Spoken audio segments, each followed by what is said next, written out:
যখন কোনো সম্পর্ক ধীরে ধীরে গভীর হতে থাকে, তখন আমাদের মনের ভেতর এক ধরনের চাওয়া জন্ম নেয়।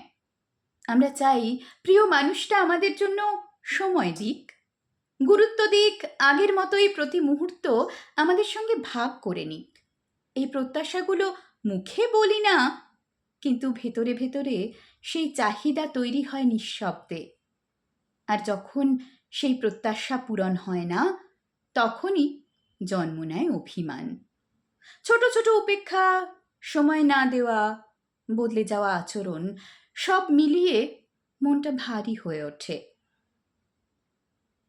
সেই অভিমান দিন দিন বাড়তে থাকে, জমে যায় কষ্টের পাহাড় হয়ে। একটা সময় সে পাহাড় ভেঙে পড়ে অভিযোগ হয়ে, প্রিয় মানুষটার দিকেই। এই অভিযোগ অভিমান বাড়তে বাড়তে একসময় মনে হয় মানুষটাকে বুঝি হারিয়ে ফেলব। সেই ভয়টা এতটাই তীব্র হয়ে ওঠে, তখন আমরা অজান্তেই কিছু অস্বাভাবিক আচরণ করে থাকি। হুটহাট রাগ, তুচ্ছ ব্যাপারে অভিমান, সবসময় খোঁজ নেওয়া, কারোর সাথে বেশি মিশলে হিংসে হওয়া, সব কিছুর শিকড় সেই ভয় থেকে, হারিয়ে ফেলার আতঙ্ক থেকে। কিন্তু দুর্ভাগ্য এই যে প্রিয় মানুষটা সবসময় আমাদের সেই ভয়টা বোঝে না, বরং সে ধীরে ধীরে বিরক্ত হতে শুরু করে। প্রতিদিনের অভিযোগ, বারবার অভিমান, একটানা মানসিক টানাপোড়েন তাকে ক্লান্ত করে তোলে। তখন সে একরকম হাঁপিয়ে ওঠে সম্পর্কটা থেকে, আর একসময়ে সে বেরিয়ে যেতে চায়। যে মানুষটাকে এত ভালোবেসে আগলে রাখতে চেয়েছি, তাকে নিয়েই একসময় সম্পর্ক বিষিয়ে ওঠে। আর সম্পর্কের অপর প্রান্তে থাকা মানুষটা যখন চলে যায়, তখন আমরা ভেঙে পড়ি ভেতর থেকে। সব কিছু থাকা সত্ত্বেও ভীষণ একা হয়ে যাই।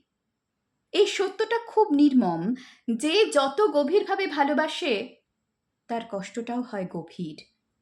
আর যে গা ছাড়াভাবে ভালোবাসে, সে কখনোই অতটা কষ্ট পায় না, কখনোই হারানোর ভয়টুকু বোঝে না। সম্পর্ক তখনই টিকে থাকে যখন দুজন মানুষ একসাথে গভীর হয়। না হলে এক পক্ষ ভালোবেসে ক্লান্ত হয়, আর অপর পক্ষ স্রোতের মতো ভেসে চলে যায়, নির্বাক, নিঃশব্দে, কোনো রকম উপলব্ধি ছাড়াই। এভাবেই একদিন সম্পর্কের শেষ হয়, ভালোবাসা থাকলেও বোঝাপড়ার অভাবে, ভয় থাকলেও ভাষাহীনতার কারণে। আর সবচেয়ে আপন মানুষটাকেই হারিয়ে ফেলি আমরা, যার জন্য একসময় নিজের সবটুকু উজাড় করে দিয়েছিলাম। নাহিদা বিশ্বাসের লেখা একটি রচনা। ভালো লাগলো তাই বন্ধুদের সঙ্গে ভাগ করে নিলাম।